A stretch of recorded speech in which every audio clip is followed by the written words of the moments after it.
Chelsea, you were expected to lose but won. Stoke was the opposite.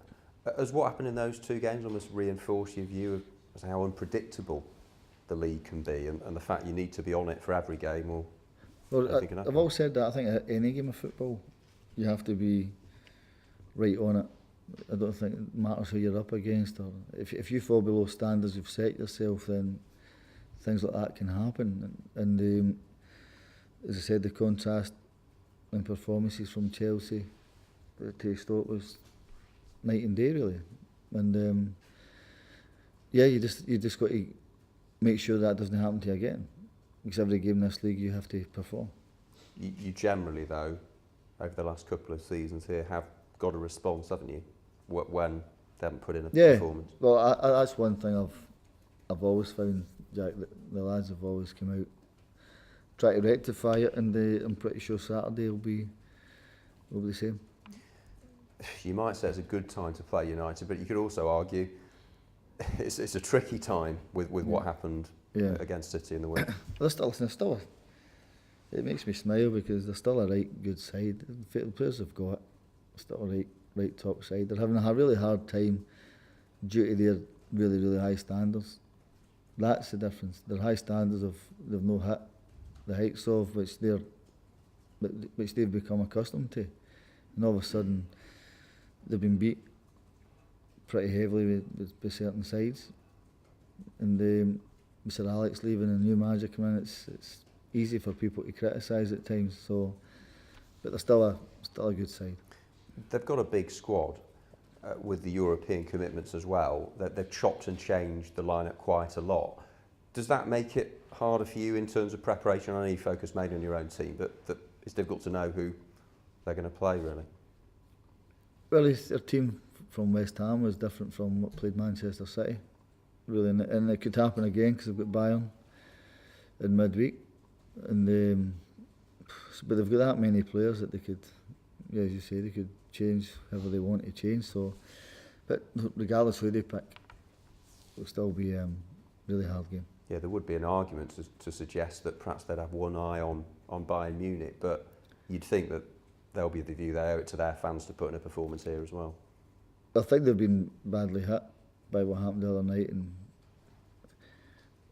you're probably expecting them to come out firing on all cylinders, but our job is to go and try and win and do what we can do best, is try and hurt them, and that's our intent, is to go up there and try and win. Do you think David Moyes will get it right in time, if given time? Do you think he can do a job? Yeah, no doubts whatsoever. Yeah, he's taken a lot of criticism, which I think's over the top of it. But I'm pretty sure Dave's been in the game longer than I have and knows the pitfalls of it and the way people can react. But regardless who was going after Sir Alex Ferguson, I think would have found a really hard task to do. Christian Benteke is in double figures now for the Premier League this season.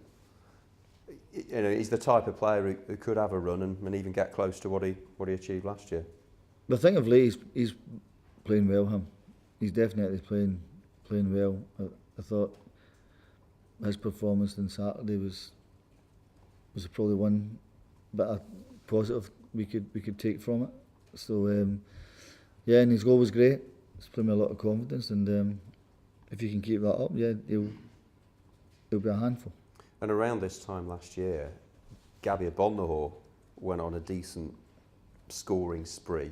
Yeah. I know he hasn't got many this season, but he's capable of having a burst, isn't he? And in these big matches, he often comes at trumps for you. But that's what you're hoping for. Is I think Gabby could chip in with some more goals. You know, if he does that, it'll be better for himself as well. So yeah, if doesn't matter where the goals come from, whoever scores them, then you'll take it.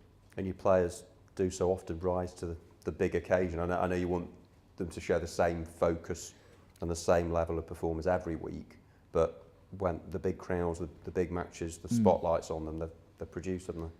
Oh, they have, and this is a great game to go up there. If you don't want to play in this one on Saturday, then there's something wrong. Great football stadium, great history attached to it, massive crowd, which will be there. So I think you've got to go and thrive on these sort of games.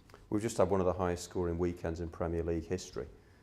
Do you think it is the most exciting league in the world, possibly? I think it's exciting because every team you have to be really up against it. You have to be right on it. If you're not, you end up getting beat. So, from that argument, then it's probably one of the most exciting.